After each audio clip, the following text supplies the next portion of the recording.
It is at this point I would like to remind that you should always be aware of any authority, institution, government, church, religion, anyone who is in position of any authority that tells you that you should not read something in particular, or you should not look at a set of facts or a particular book. Because usually anyone in authority who doesn't want you to read something in particular must have something to hide. Because the intellectual mind of the human being cannot grow if it is not allowed to look at all of the facts. Most people understand that Christianity is an outgrowth of the earlier Hebrew faith. Consequently, you cannot understand Christianity correctly unless you first understand the faith of which Christianity is an outgrowth. That is why we have the Old and the New Testament. However, that's where most people leave it. An intelligent person who has done his homework knows that this is not where it stops. One cannot have Christianity without its parent Hebrew, and we cannot have Hebrew without its parent, the many more ancient Semitic religions. Hebrew is merely a recent occurrence in Semitic history. There is a Semitic religion behind Judaism, and behind the Semitic is Egyptian, and behind the Egyptian is Sumerian, and behind the Sumerian is a more ancient one. It's all a long Semitic bloodline coming through history. So let's start way back in ancient times where it all began.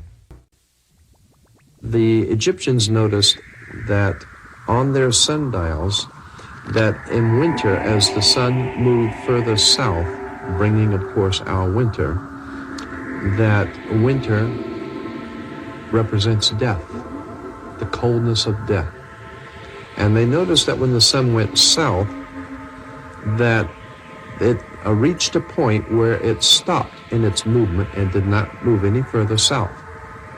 And they began to notice on their sundials that it not only didn't go any further south, but it didn't begin to move back north either for 3 days.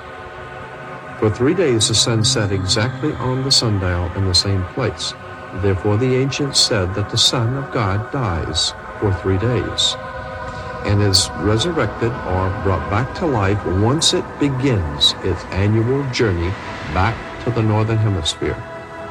And when it begins its annual journey back to the northern hemisphere was on December 25th. Therefore, God's Son, the light of the world, who is our salvation because he is risen, was born or reborn on December 25th. Of course, the sun represented to the ancient people salvation, because they believed, especially the Egyptians said, that they noticed that if the sun continues to come up every morning, that life would continue on.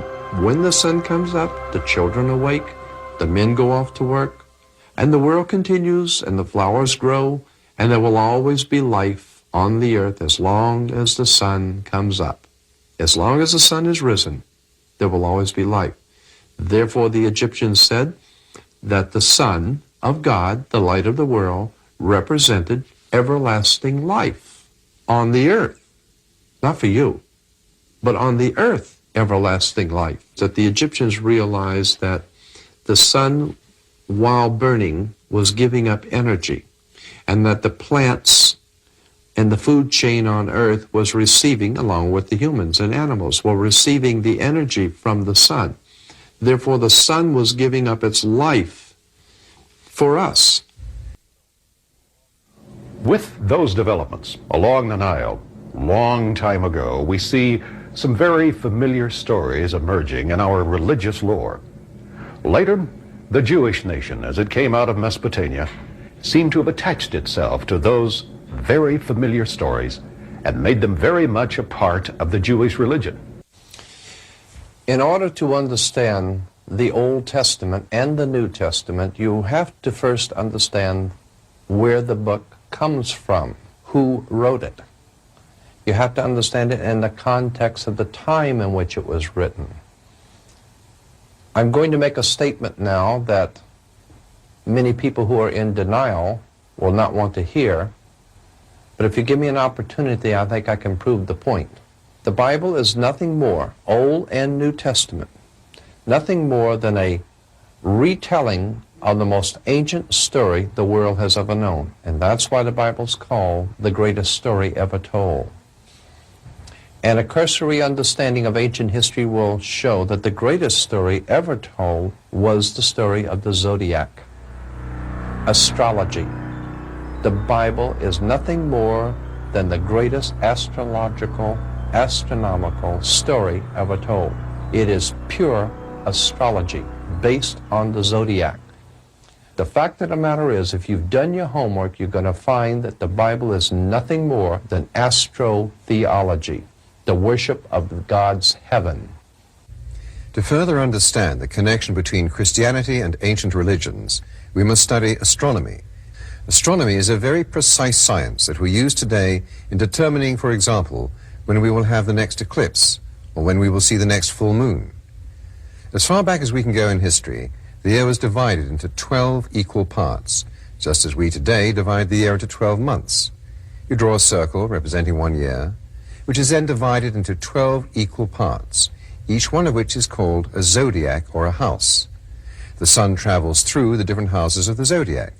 This is where the connection between the Son of God having 12 helpers, as they were called in Egypt, and the Son of God, Jesus Christ, who ministered to him, having 12 apostles.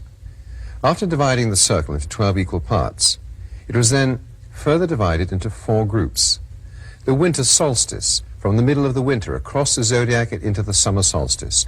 Then the spring, or vernal equinox, to the autumnal equinox. And there you have the cross on the zodiac. Remember, this is all ancient science, and it has been done like this for thousands of years.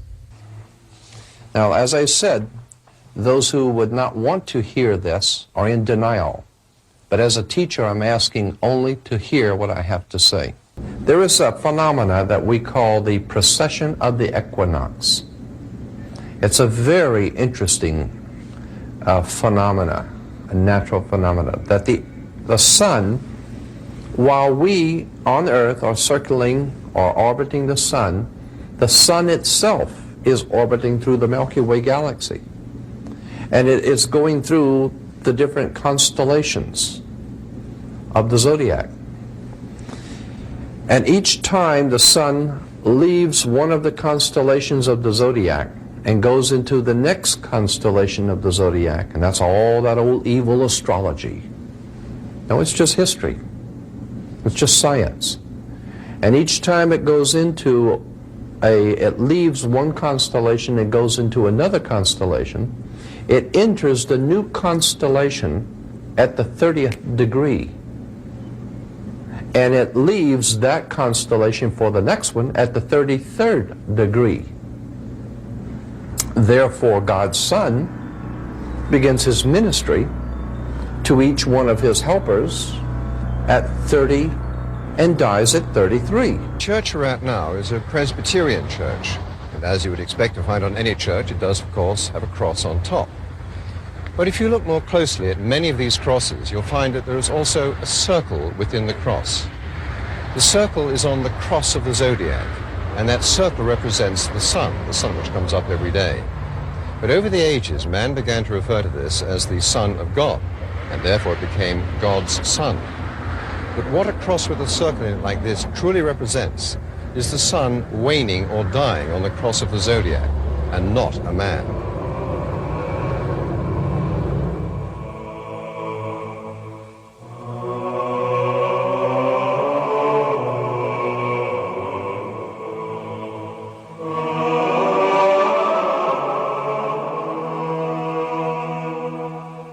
The Son of God, God's Son, dies on the cross of the zodiac.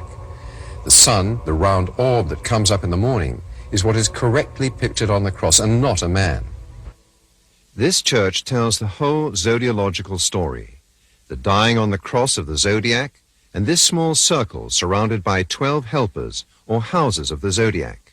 Anyone can see that this is indeed a round orb with 12 signs or houses around it. It is the sun that is symbolized on this church and not a man. In Revelation chapter 1, verse 7, we read, "Behold, he cometh with clouds, and every eye shall see him." Let's read that again. "Behold, he cometh with clouds, and every eye shall see him. The Son of God and the light of the world comes with clouds, and every eye shall see him. Well, of course, there is only one light of the world that every eye can see, and that's the sun. In the scriptures, we can also read how Jesus walked on water. All of us, I'm sure, have seen the sunset. Now we are also told that the Son of God died with a crown of thorns. No wonder. That is precisely how the sun was always pictured in ancient days, with a crown of thorns, or sun rays. So the crown of thorns on Jesus, the Son of God, the light of the world, are the sun's rays. Every one of the world's thousands of different religions claims to represent the only truth, which of course implies that all the others do not.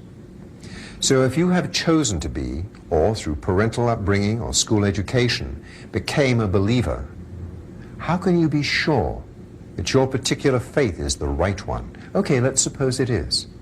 Well, that would then make everyone else in the world sinners.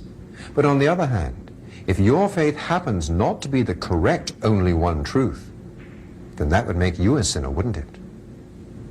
And if you're a non-believer, does that mean that you will have to pay an eternal price for your non-belief after your death, just because you didn't believe?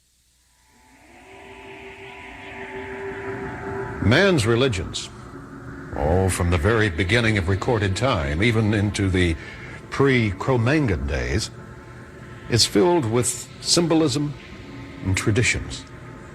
As he tried to do something to put himself right with forces greater than he, his creator, could have been a fire, or a cloud, or a mountain. As man became more sophisticated, he became more sophisticated in his concept of really what that power was above him. But with all of those traditions came symbolism. Symbolism for Judaism and Christianity is this: the Holy Grail, filled with wine. Or was it blood? To find out more about that symbolism, let's go to Barbara Walker's book, A Woman's Dictionary of Symbols and Sacred Objects, to find out about the cup. Symbolism of the cup is complex, beginning with matriarchal images of the womb vessel and passing on to its patriarchal replacement, another kind of blood-filled chalice of resurrection. The cup remained, the blood was masculinized. The womb's life-giving moon blood was reinterpreted as the blood of a male who naturally had to die to produce it, because men never could learn the female trick of bleeding without injury, though it wasn't for lack of trying. In dying, the male victim became a savior, whose blood was supposed to give rebirth, just as mother blood used to do. Symbolism in all of our religious life. But the ancients were right, those that predate even Judaism and Christianity. There is something about having a proper relationship with forces greater than you. Today we'd say there is something right about having a proper relationship with the creator of this universe, our creator. Many believe that there is a piece of that creator who is a part of us, that we need these learning experiences to become more godly, that our nature, character, and personality is naturally the same nature, character, and personality as the one who created us. Now the question is, does that come in myths? Does that come to you through traditions, ritual, rote? Or does it come through doing, really wanting to be that way? Not doing it out of fear, not doing it because someone told you that if you do certain things, that you will be very godly, that you will be actually fulfilling this great need which is a part of all of us, and that is to have a right relationship with that force greater than us, the Creator, God. Let's look at this symbol of Christianity, the cup filled with wine. It had its origin in Christian history, when Jesus had the Last Supper with the disciples, and he told them that this cup, which was filled with wine then, represented his blood, which was given for the salvation of all mankind. Here again, the masculine giving his blood, whereas the woman can give her blood without hurting. Traditions, symbolisms. Is there anything magical, really, about a cup of wine? Later on, the Grail or the cup itself took on great new powers and became known as the Holy Grail, and it was what caused the Crusades to go down and search for it. Its magical wonders. Really? Are we looking for magic when we look to try to improve the quality of our spiritual life? Or are we using tradition and ritual and rote as an easy way out from doing the very hard task of being a loving, caring, godly person? It takes determination, it takes will, it takes desire, and it takes understanding. The high priests of Israel would go out in the morning mist to find the manna from heaven. Those of you who have had the opportunity to study carefully will know that the word manna from heaven actually means mushrooms. The manna from heaven was actually a mushroom, psilocybin, the magic mushroom. And there's many books have been written about the subject of the magic mushroom in the Middle East, and I think we all know that in the Middle East there is the problem with hashish for thousands of years, and the drugs have been floating around the Middle East for thousands of years. We find it in the Bible, the magic mushroom. We find in the scriptures that which is referred to as manna from heaven is a word which means mushroom. Therefore, the high priest of God would go out in the morning, and of course, that's where mushrooms grow, is in the mist, in the dew, in the morning. And they would pick the mushroom, the manna from heaven, and of course, consuming the manna from heaven, they began to talk to God. In the book, The Sacred Mushroom and the Cross, Mr. John Allegro, who was commissioned by the State of Israel for research, substantiates the taking of the magic mushroom by the ancient Semitic fertility cults in their sex worship, which predated and influenced modern-day Judaism. As we see pictured here, a drawing of the high priest of Israel. This is what the high priest of Israel looked like. You will notice that he is wearing a peculiar headdress.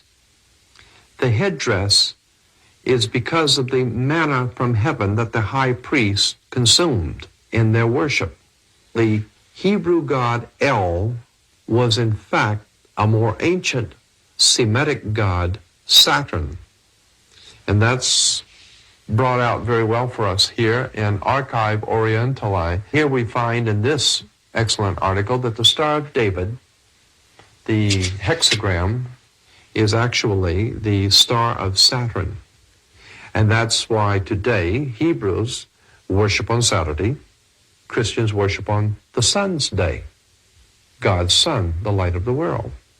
And there's still a disturbance among religious circles today as to what the correct day of worship is the Saturday or Sunday. Well, it just depends on whether you're worshiping Saturn, the old ancient Hebrew god, or the Son of God, the light of the world, on Sunday. It really doesn't make much difference. It's all Egyptian. Come on. Think about it. But that then leads to the question of just who is it that we've been worshiping? Or what is it that we've been worshiping? What or who have we been living for? And more importantly, what or who has man been killing man for? Remember, religion has killed, murdered, maimed more human beings than any other force on earth. Inebriation is part of the most traditional celebrations, and it may not surprise you to learn that the combination of inebriation and celebration dates back to our tribal ancestors. What may surprise you, however, is the fact that modern-day religion also has direct ties to ritualistic inebriation. These rituals and celebrations throughout antiquity were often annual events, and these annual events were marked by particular celestial alignments. The constellations in the sky make up the greatest story ever told, and among these constellations are the anthropomorphized gods of mythology, Gemini, Hercules, Andromeda, Cepheus, and the rest. Also in the sky are the animals, such as Aquila, Hydra, Taurus, Pisces, and so on. These aren't exactly anthropomorphisms, but rather zoomorphisms, and were also revered as gods. In fact, this is where we get the word zodiac from, as zo comes from the word zoo, zodiac. Well, the Bible tells us that although we are mortals, we are gods as well. Consequently, this application of the zodiac signs to our bodies occurs in symbolism. On earth as it is in heaven, the temple of God is in the heavens, and it dwells within us as well. Nevertheless, we create these anthropomorphisms, these gods built out of combinations of nature, celestial gods, plant gods, fertility gods, or compound gods containing many different elements. And they were all worshipped and written about as though they were living deities. Even if there was a sectarian Jewish teacher living in Palestine during the first part of the first century called Joshua or Jesus, he had nothing at all to do with the crucified Christos of Paul's theology, and thus had no part to play in the formation of that distinctive amalgam of faiths that eventually swept the world. As far as the gospel narratives of Jesus are concerned, we can free ourselves forever from the need to lay bare a reality on which to base a more historically convincing portrait of a first-century teacher who in 3 short years was supposed to have founded a new religion, or so transformed an existing messianic faith that it could become almost immediately acceptable to a Gentile world.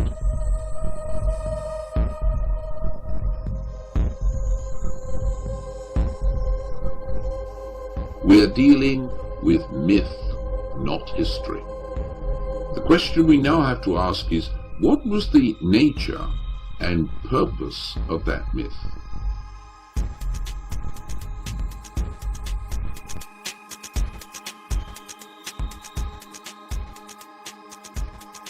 Sol Invictus is often referred to as Mithra because of their strong correlation. In fact, the Persian and Roman sun god Mithra in the Mithraic Chronos, or personification of infinite time, is in the center of the zodiac. He is surrounded by his 12 helpers, or the 12 helpers of the sun. You will often find a goddess, a sun, or some sort of divine entity inside the zodiac when depicted in art. There are even old paintings and murals of Christ sitting on a throne surrounded by his 12 helpers. Sometimes these are depicted as 12 angels, and other times the 12 disciples. We've even found some that are depicted as the 12 signs of the zodiac.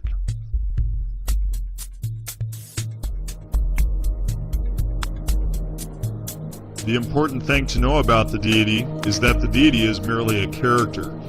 It is the character's characteristics and the physical posture that are important. The name of the character can be interchanged and applied to different cultures and ages, but the numerous characteristics have remained the same in various deities, including Christ, Krishna, Horus, Mithra, Buddha, Quetzalcoatl, and many others. Many of these characteristics represent this star of wonder, this only begotten Son of the Creator, God of God, light of light, very God of very God, begotten, not made. In other words, and as Jordan Maxwell likes to point out, this ball of light in the sky is not our responsibility, it's God's responsibility. It's not our sun, it's God's sun. This worshipful sun is the main star of all stars. It's the only star that is of real importance to us because it gives us our life. And likewise, in this macrocosmic personification, the sun and all other stars in the sky are kings, making Jesus and Horus and all the other sun gods the king of kings. Mythology never ended. Jesus is the newest myth, and most people are smart enough to know this fact, but so many are just too frightened to face it. The older medieval cathedrals were often called mystery schools, and the mystery schools were primarily used for religious, mystical, and even scientific study. However, there were no congregations. They were not open to the public. Mystery schools were structured similar to the way Freemasons structure their teachings. One enters as an initiate, much like a fraternity, and was often sworn to secrecy. In fact, we still have fraternities and sororities that stem from these ancient mystery schools. Modern education's 12 grades and mortarboard stem from this ancient knowledge. Their decipherment is difficult, and was intended to be so. Just as the Essene secrets were not for the eyes of the uninitiated. Even their written works were wrapped up and hidden in caves, or in the final emergency simply wrenched apart and thrown into a secret underground chamber. Their most vital mysteries were never committed to writing, as Josephus makes clear, but passed only by word of mouth under awful oaths of silence.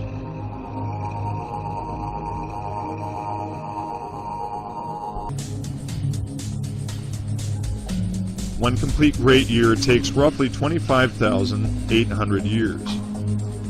This 25,800 year period is divided into the 12 houses of the zodiac, making the 12 ages, just as a normal year is divided into the 12 houses of the zodiac to make 12 months.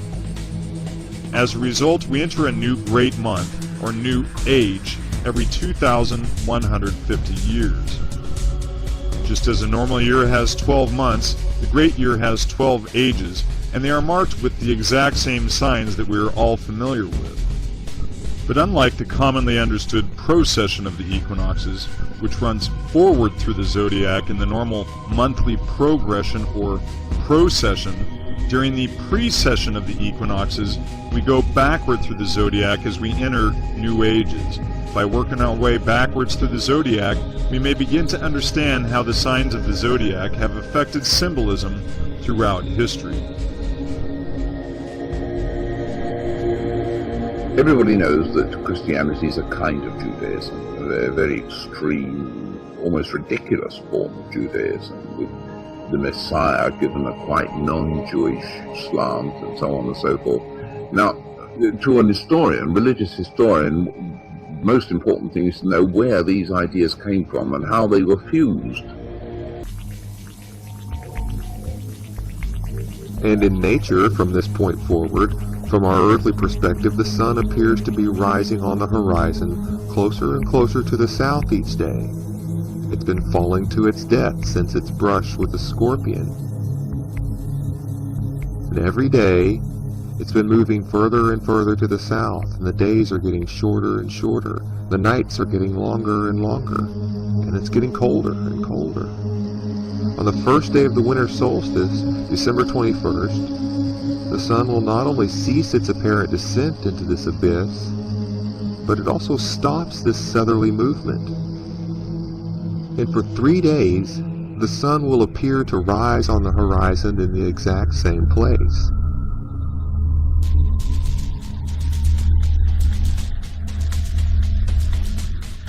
No longer does it appear to fall, because fall has ended.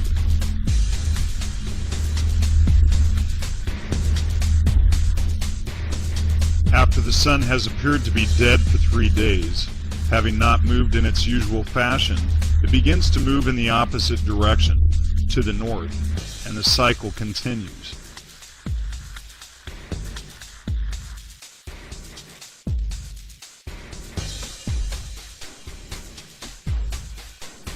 And depending on the Earth's yearly angle with the sun, if you lived above the 66.5 to the 67 degree latitude line, you would notice that during these 3 days of the sun's symbolic death, there is no sun in the sky. In this part of the world, which just so happens to be the part of the world where our Norse traditions of the Christmas holiday come from, the sun will remain below the horizon, in the chthonic realm, sometimes called hell, for 3 days. These are all allegories of our day star. Ironically, the term day star has been adopted by many Christian churches around the world. Jesus is the day star. the King of Kings. Another star that challenged this day star for the light of the morning was called the morning star, known to us today as the planet Venus. Because this morning star challenged the light of our sun, the day star, or Jesus, it was known as Lucifer. What is the significance of being born under a star? Horus was born under a star to the Virgin Isis. Jesus was also said to have been born under a star to a virgin mother. This is all part of a microcosmic personification of an event occurring in the sky in the morning hours of December 25th. It's a clever way to represent that which is above and that which is below by depicting the actual star and the personified deity. The ancients created entire cultures and mythologies around these ideas, known as astrotheology. And because the heavens reflect the will of the great architect, man has been in constant attempt to reproduce on earth what is seen in the heavens. In the typical Christian version of this story, 3 wise men follow this star to the birth of the newborn Savior. And what is this star, and who are these wise men or 3 kings following it? And does this star somehow lead these 3 kings to the birth of a sun god? The answers to these questions are literally written in the stars.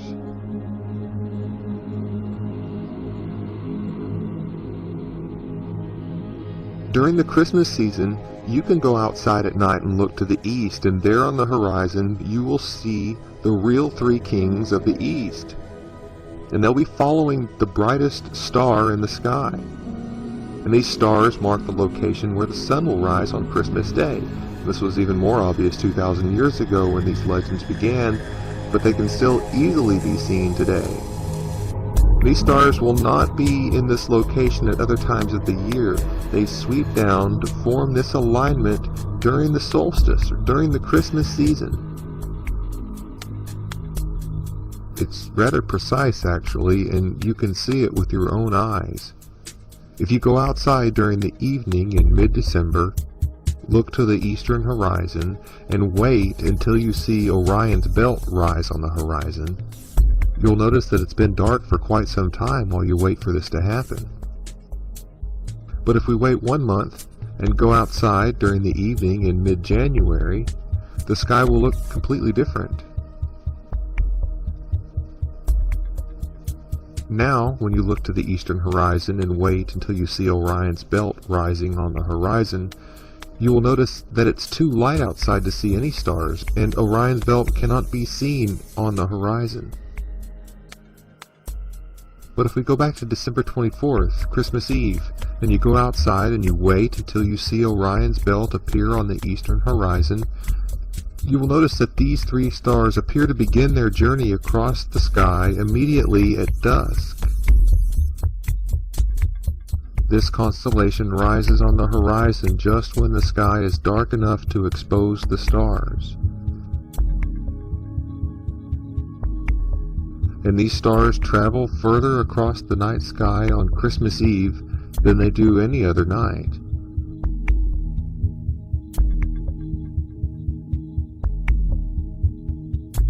On this midnight, also on the eastern horizon, you will see Virgo, the Virgin, peeking her head above the horizon.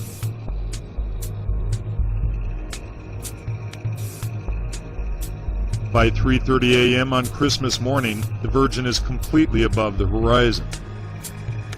She then takes her position. She prepares to symbolically give birth to the sun after stepping on the head of serpents, the celestial serpent, with her foot. The morning sun will rise just below Virgo on this particular morning, as though she were giving birth to it, the mythological birth of the sun god, born of a virgin. After the sunrise on Christmas morning, the bird, Aquila, will appear to be standing on the sun.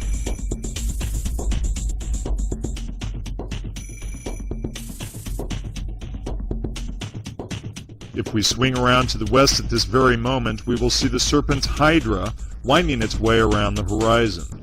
The Chi-Rho is known as the monogram for Jesus Christ. It's made up of an X and a P.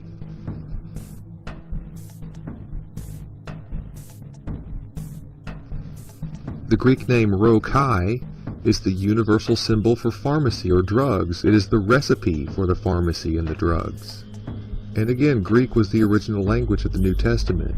And in Greek, the P and the R are interchangeable.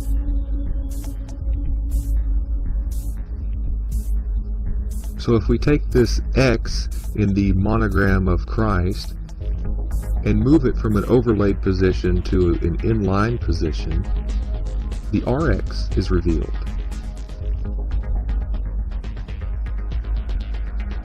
Is it a P or is it an R? It's an interchangeable symbol for the drugs and for the deity. The caduceus is directly related to Mercury. The word merchant derives from the root of the word Mercury. Mercury is the bearer of the caduceus, and was the one who gave permission to be a merchant or to buy, sell, and trade. To be a merchant, you had to have the symbol of Mercury, the caduceus. To be a merchant, one also had to have the knowledge of the merchandise. This merchandise was commonly herbs, spices, and drugs.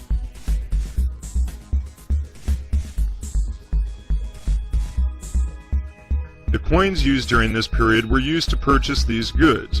On the front of this coin is Caesar Nero. On the back of this coin is the caduceus and the cornucopia. The caduceus was the mark that controlled the sale of the drugs back then, and it still is. Today, no one can legally buy or sell medicine without this mark.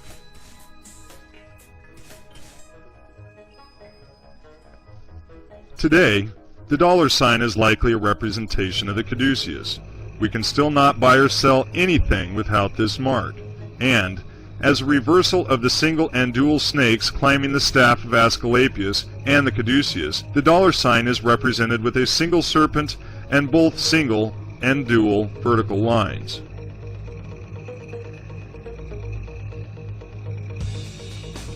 This is the Bank of England.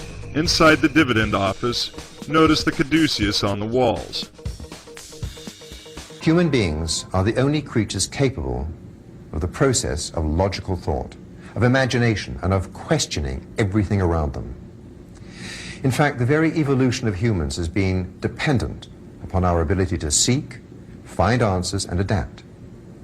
However, a small weakness has been that if a logical answer was not readily available, human imagination often invented or created suitable and at least temporarily satisfying answers, such as the very basic need to have a reason to explain our existence, and the equally important need to feel that life must be for some purpose, and that it cannot simply end at death, but that there must be something beyond.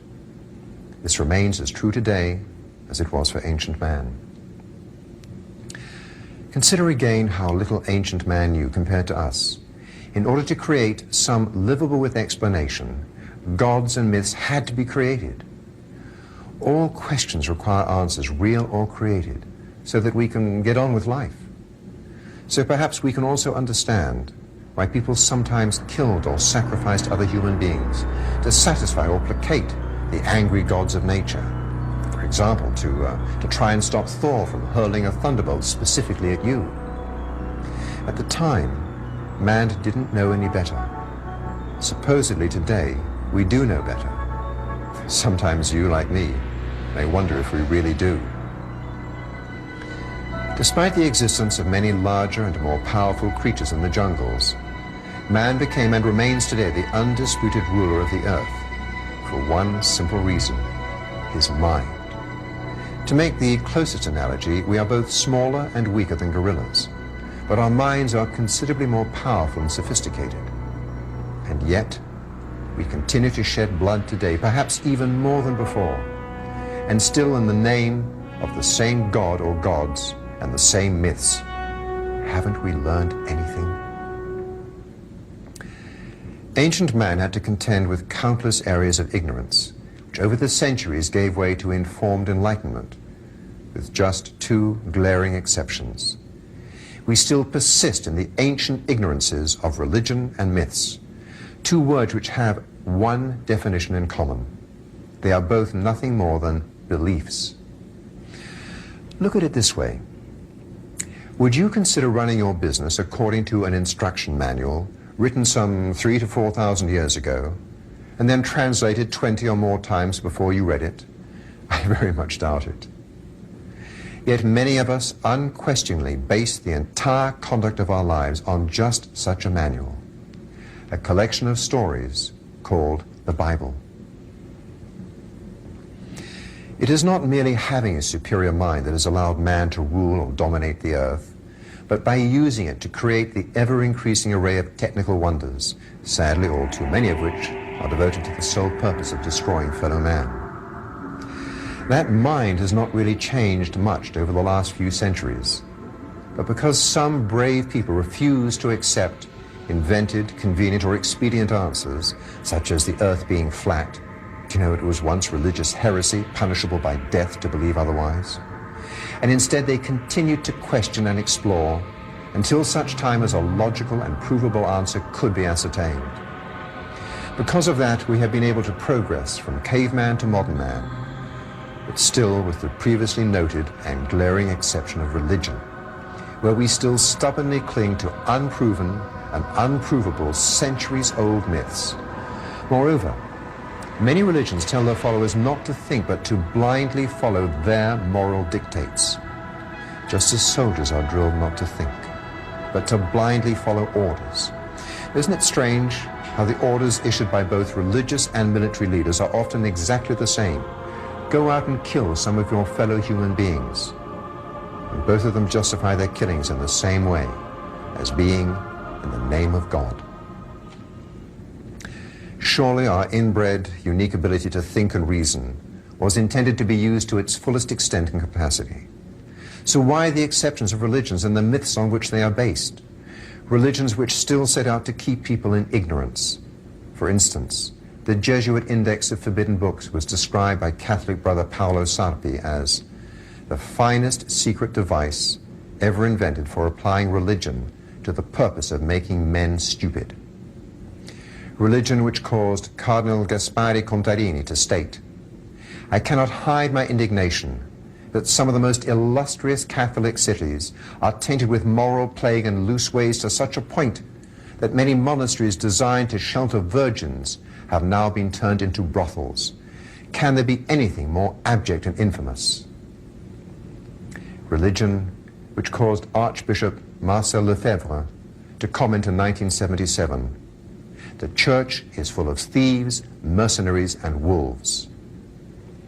Religion that, as reported in Time magazine, Catholic institutions have recently paid out some $300 million in the United States in settlements of cases where priests have been accused of sexually abusing underage boys, and there is no end in sight to other pending cases. Notre Dame philosophy professor Ralph McInnery said we, the Catholic Church, could be sued out of existence.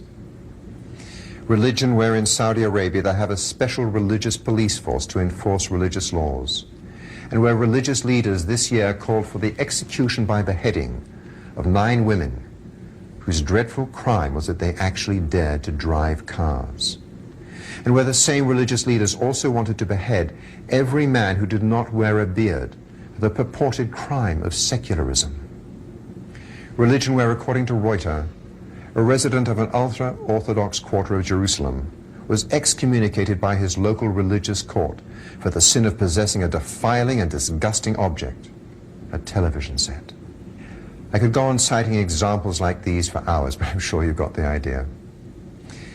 If this is what religious beliefs can lead to, violent intolerance and murderous behavior that would simply not be tolerated in any normal, non-religious society, I wonder if I could be considered guilty of what is termed British understatement if I were to suggest that maybe, just maybe, something might be wrong with religion. But rather than even hint at an answer, I would rather you form your own opinions and draw your own conclusions as you watch what follows. If there is an answer or a truth, surely it should not be based on myths thousands of years old, myths which have caused so much death, suffering, and intolerance.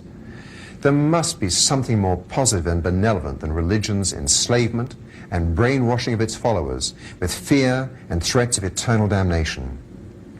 Yet since the dawn of history, man has stubbornly maintained his beliefs in religions and the surrounding myths and superstitions. In this one area he has barely progressed since the Stone Age.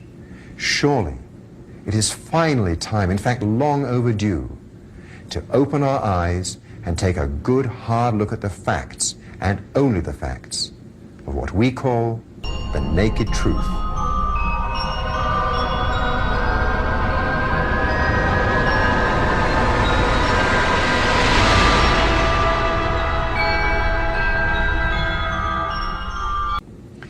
Again, sadly, the facts contradict this view.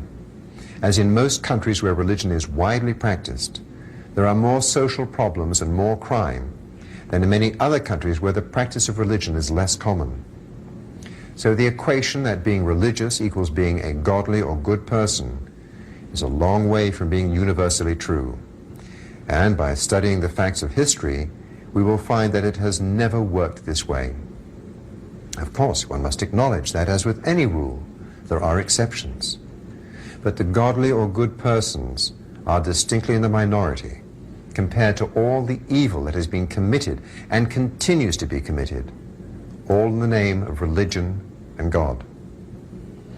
Consider just a few historical examples. The Crusades, the Spanish Inquisition, the slaughter of Christians in Rome's Colosseum, the Catholic massacre of the Huguenots in France, the burning and drowning of witches at Salem, Massachusetts. And then today, Arabs and Jews continue to kill each other throughout the Middle East. Catholics and Protestants murder each other in the streets of Northern Ireland.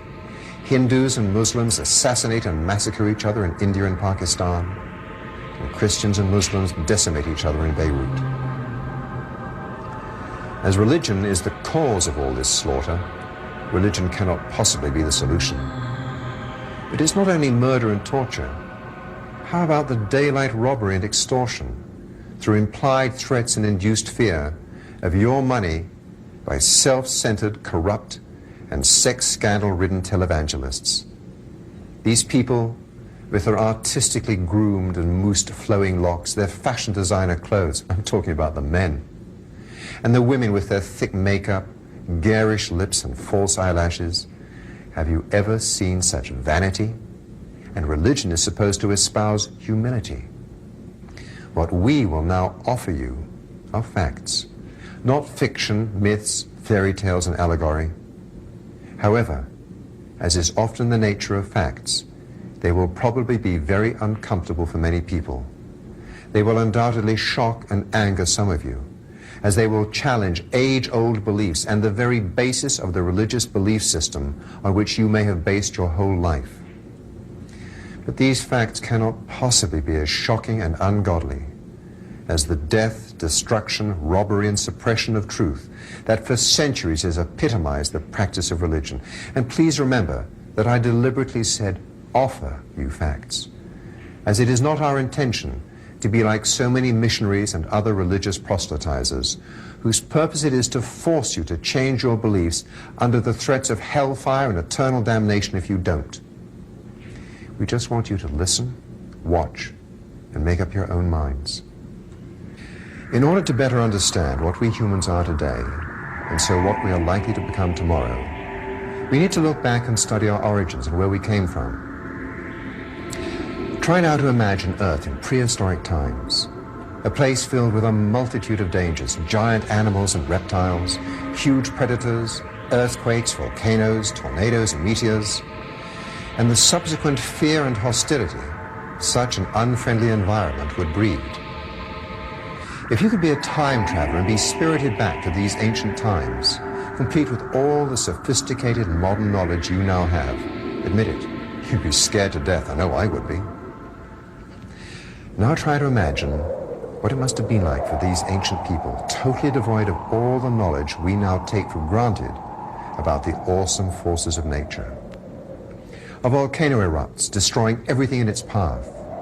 The sky reverberates with thunder as a violent electrical storm hurls thunderbolts to earth, which start fires. Tornadoes sweep people, animals, and trees away into the sky. The earth opens up and an earthquake swallows a village in the twinkling of an eye. Pretty scary stuff, still is today. But try and think of it as if you had absolutely no understanding of these natural occurrences at all. Then at night, gazing up into those fearsome skies filled with infinite numbers of stars, not to mention shooting stars, without having the remotest idea of what they were. I've slept in the desert at Petra in Jordan. The stars are not above you. They surround you like a giant canopy, and in the crystal clear air, you feel as if you can reach out and pluck one from the sky. However, lacking any form of scientific explanation, is it any wonder that these ancient peoples created a myriad of all-powerful nature gods and the countless myths that surrounded them?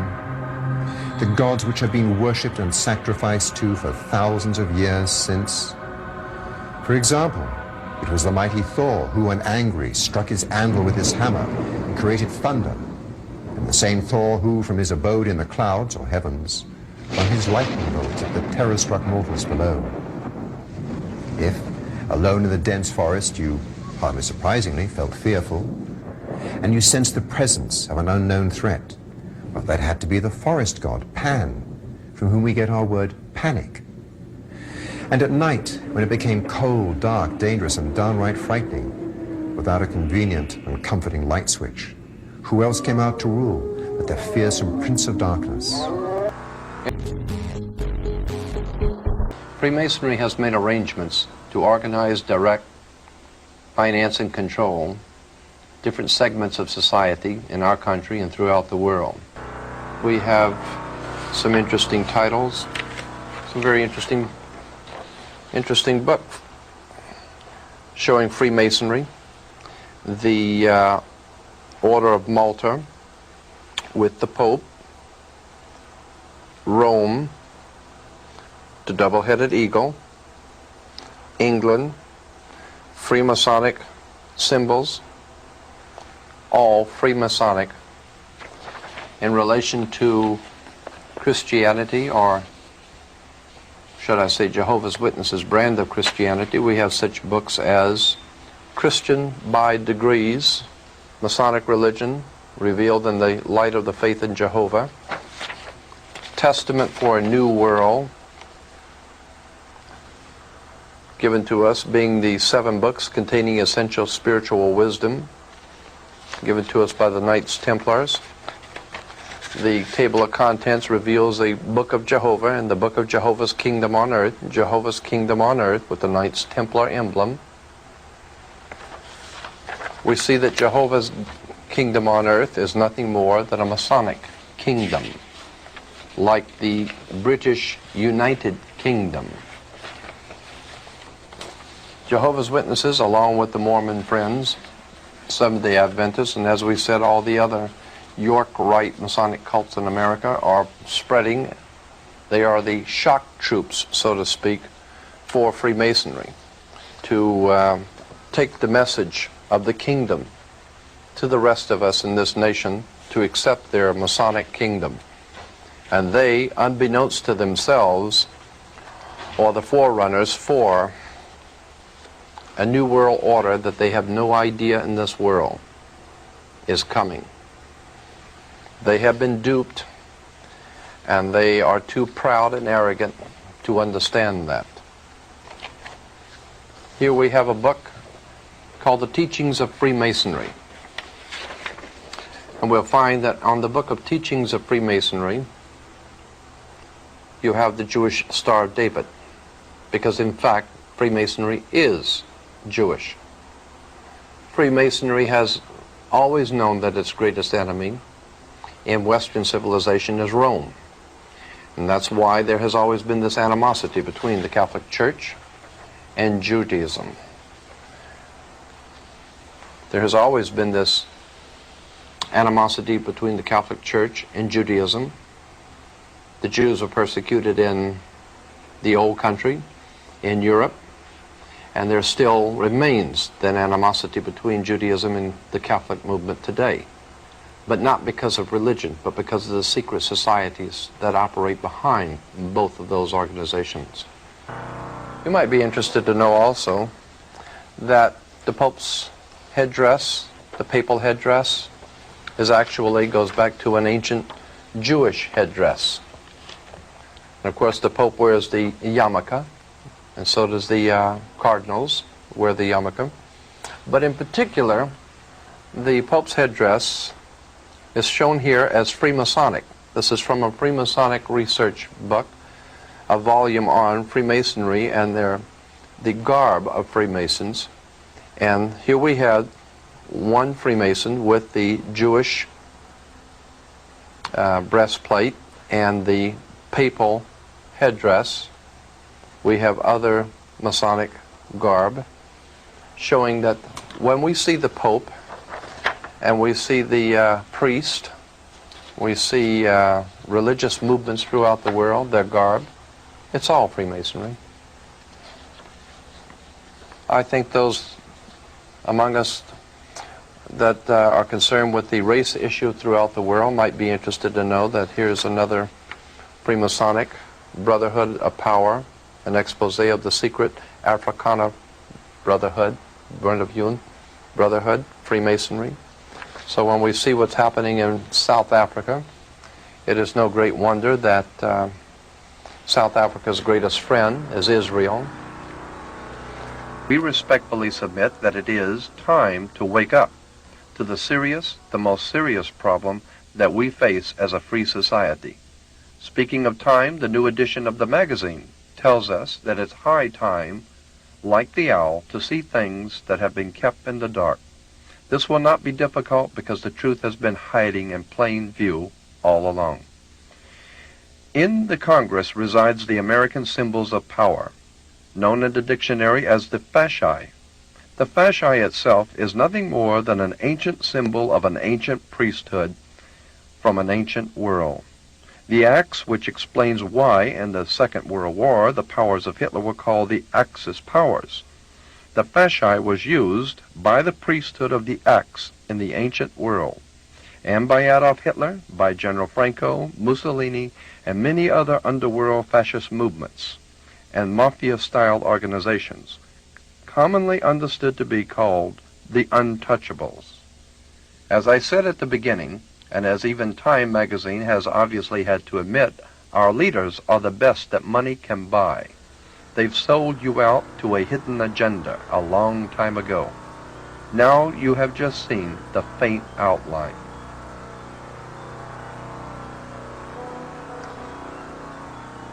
In the past tape, we have tried to at least enlighten your mind to a subject that has not been adequately dealt with. That is the secret societies and subversive movements that are restructuring our world and using all sorts of guises and excuses. Everything from Jehovah's Witnesses to the Mormons with their Zion National Park and the New World Order and the racist philosophies that permeate the Western world. And it has become an idea whose time has come to explain and talk about these subjects. As we have mentioned before, we have adequate documentation for the things which we have said. If you would like to inquire further for further information, it is obviously a subject that cannot be covered very well in just a few tapes. But we hope that we have been able to at least present some concepts and ideas that may be fresh and new and important to look at. And we want to thank you for your time. And we want to leave you with this thought that this country was based on the fact that individuals had a right to know. We had a right to understand and to expect from our leaders the truth. We haven't received the truth from our leaders, and we're not going to. They have their own agenda. They have their own ideas about what they're going to do, and it doesn't involve you. All that you are expected to do is work and pay your taxes, be a capital product for their system, and not ask any questions. I think it's high time that this country begin to ask questions of its leaders, its misleaders, and as we've said before, that we have the best religious and political leaders that money can buy. I think it's time that we begin to look at these subjects very deeply, and if you want help on any particular facet that we've talked about, or if you want more information generally on these subjects, we will be happy to provide you with all of that information. Again, I have to say that what I have told you is what I've only told you. I haven't told you the rest of the story. It is an enormous story.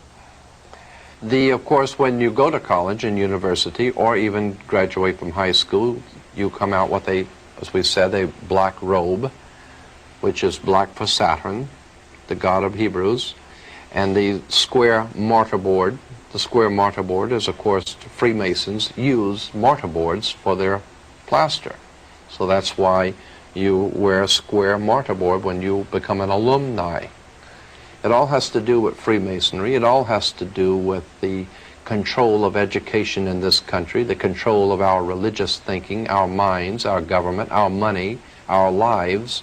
Everything from your corner drugstore is influenced by Freemasonry, secret societies, occult orders, and politics of the scientific kind.